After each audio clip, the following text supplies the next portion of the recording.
and shake your body, baby, do that conga. No, you can't control yourself any longer. Come and shake your body, baby, do that conga. No, you can't control yourself any longer.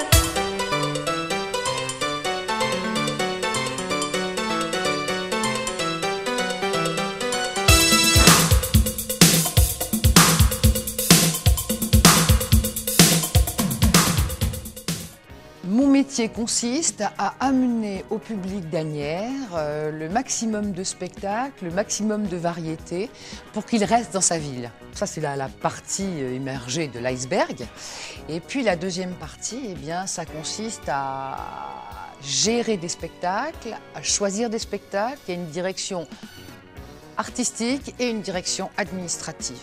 Sachant qu'on a environ 70% d'administratif pour 30% d'artistique, même si on pense que c'est le contraire. Il y a la partie technique et la partie administrative. Alors on va parler d'abord de la partie technique parce que c'est ceux qui sont le plus dans l'ombre, c'est ceux qu'on ne voit pas et c'est ceux sans qui le spectacle n'existerait pas. C'est-à-dire que vous pouvez avoir le plus beau théâtre du monde, vous pouvez avoir les plus merveilleux éclairages, s'il n'y a pas des hommes derrière pour les faire fonctionner, ça ne marche pas.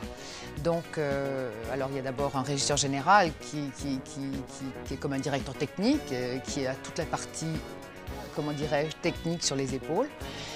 Et puis les autres régisseurs lumière, régisseurs son, régisseurs plateau et tous les intermittents du spectacle qui sont embauchés ponctuellement sur chaque spectacle pour venir épauler l'équipe qui est en place. Puis une équipe administrative avec une administratrice comptable, parce qu'il y a énormément de papiers, c'est épouvantable dans le spectacle ce qu'il peut y avoir, les charges, etc. n'ont rien à voir avec des entreprises normales, et c'est pourtant une entreprise, il faut qu'elle tourne. Il y a un directeur des relations publiques chargé de la communication, une secrétaire et une caissière. Voilà. Je crois que la formation se fait sur le tas. En tout cas, c'est le cas de tous mes collègues.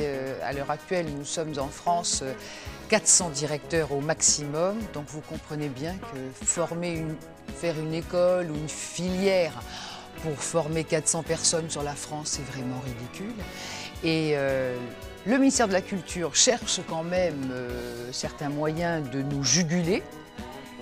Et c'est vrai qu'on est tous venus soit de direction de lieux comme des maisons de la culture, des MLC, soit des gens qui venaient de la partie technique, soit des gens qui venaient des administrations, comptables, etc., ou des administrateurs, ou des gens comme moi qui viennent directement du spectacle, puisque j'étais comédienne avant de mal tourner et de devenir directrice de théâtre.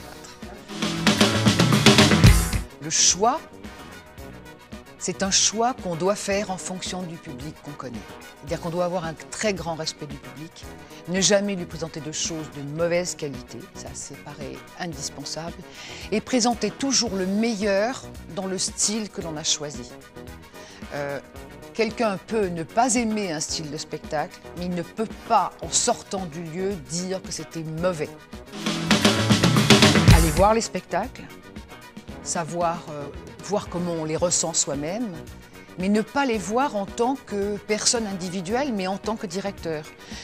Je pense que quand je vais dans un théâtre, voir un spectacle, je m'assieds et je suis la directrice du théâtre Armand de Béjart et je me dis, est-ce que je peux le présenter à mon public? Est-ce que c'est présentable? Est-ce qu'il va aimer?